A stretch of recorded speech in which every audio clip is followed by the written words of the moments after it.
प्यारे बच्चों, आज हम लोग ऑप्टिकल इंस्ट्रूमेंट्स के विषय में स्टडी करेंगे। ऑप्टिकल इंस्ट्रूमेंट्स में हम लोगों को माइक्रोस्कोप और टेलीस्कोप की स्टडी करनी है। Microscope means an instrument which enable us to see small object into large one. Telescope means an instrument which enable us to see distant object. Means यदि वस्तु दूर है तो उसके देखने के लिए हमको टेलीस्कोप की आवश्यकता पड़ेगी। यदि वस्तु पास है तो उसे बड़ा करके देखने के लिए हमको माइक्रोस्कोप की आवश्यकता पड़ेगी। माइक्रोस्कोप एवं टेलीस्कोप के विषय में स्टडी करने से पहले हम कुछ की पॉइंट्स के बारे में जानेंगे। विजन एंगल या दर्शन कोण। Vision angle means angle subtended by any object on our eyes. किसी भी वस्तु द्वारा हमारी आंखों पर बनने वाले कोण को हम दर्शन कोण या विजन एंगल कहते हैं। यदि वस्तु काफ़ी बड़ी है, दर्शन कोण भी बड़ा होगा। यदि वस्तु काफ़ी छोटी है तो दर्शन कोण भी छोटा होगा। ओके। दूसरा है विजन रेंज, मीन्स हमारी स्वस्थ आंखें किस बिंदु से किस बिंदु तक स्पष्ट रूप से देख सकती हैं। तो minimum distance for comfort view, generally हम इसे डी से व्यक्त करते हैं, जो कि स्वस्थ आंख के लिए लगभग 25 सेंटीमीटर होता है। Okay. Maximum distance for comfort view स्वस्थ आंख के लिए इनफाइनाइट होता है। ठीक। तो विजन रेंज हमारा हो जाएगा from D to infinite. It means D से इनफाइनाइट तक की चीज़ों को हम स्पष्ट रूप से देख सकते हैं। अगला मैग्निफिकेशन। मैग्निफिकेशन मीन्स किसी इंस्ट्रूमेंट की वो क्षमता कि वस्तु को कितने टर्म्स, कितने गुना बड़ा करके दिखाता है। ओके। यहाँ पे हम सर्वप्रथम डिस्कस करेंगे सिंपल माइक्रोस्कोप का। Simple microscope means just a convex lens of low focal length. छोटी फोकस दूरी का कन्वेक्स लेंस है। ठीक।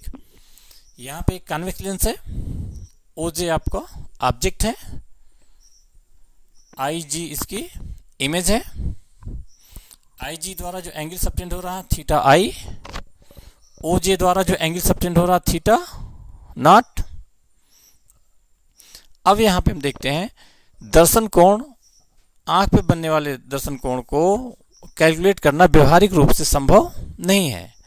तो चूंकि हमारी आंख लेंस के पास होती है तो लेंस पे जो दर्शन कोण बनता है वही हम आंख पे बनने वाले दर्शन कोण को मान लेते हैं। ठीक। अब हम आते हैं मैग्निफिकेशन पे।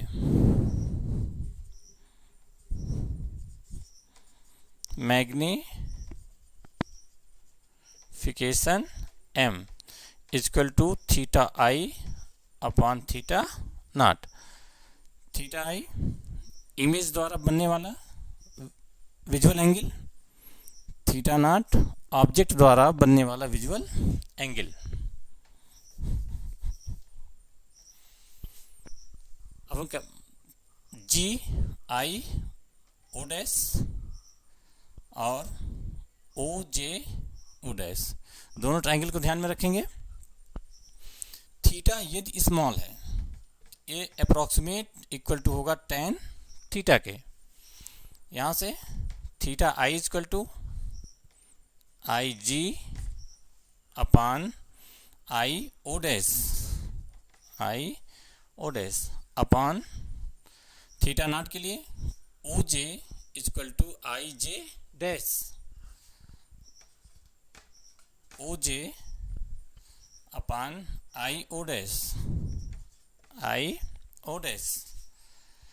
Equal to I G upon O J. अब हम triangle I G O dash एवं triangle O J O dash का कंपैरिजन करेंगे। दोनों कैसे ट्राइंगल हैं? सिमिलर ट्राइंगल हैं। और हम जानते हैं अगर ट्राइंगल सिमिलर हैं तो उनकी साइड्स का रेशियो सेम होता है। इसे हम इक्वेशन 1 कहेंगे। Triangle I G O dash and triangle O J O dash comparison करते हैं। I G upon O J is equal to O dash I upon O dash, equation 2।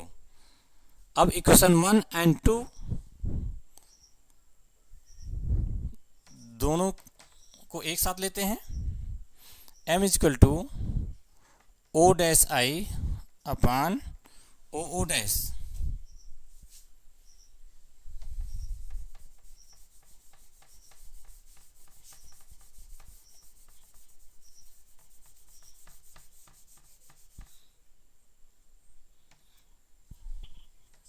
Equal to O dash I upon O dash. O dash I equal to D with sign convention, O dash equal to U with sign convention. m equal to D upon you.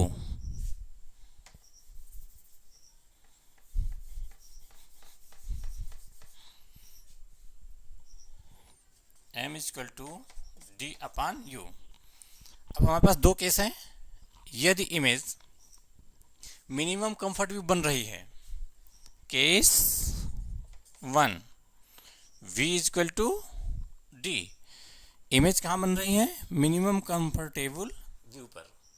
Okay, lens के फार्मूले से 1 upon F equal to 1 upon V minus 1 upon U equal to 1 upon minus D minus 1 upon minus you.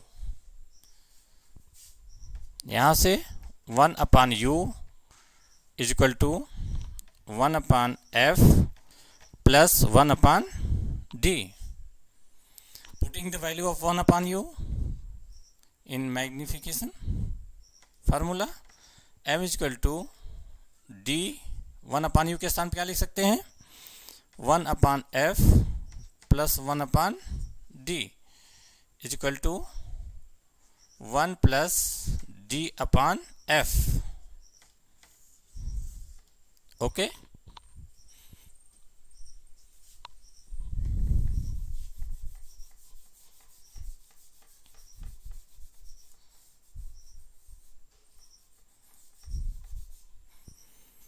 अब हम case 2 लेंगे।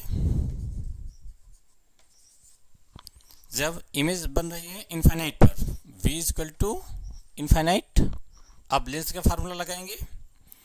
1 equal to F equal to 1 upon V minus 1 upon U equal to 1 upon infinite minus 1 upon minus U. 1 upon infinite means 0, तो 1 upon F equal to 1 upon U. यहाँ से value magnification के फार्मूले में रखने पर m equal to D upon F. तो इस तरह मैग्निफिकेशन के दो फार्मूले आएंगे। m equal to 1 plus D upon F means जब image minimum comfortable distance to view पर बन रही है, ठीक। दूसरा m equal to D upon F means जब इमेज इनफाइनाइट पे बन रही है। ओके।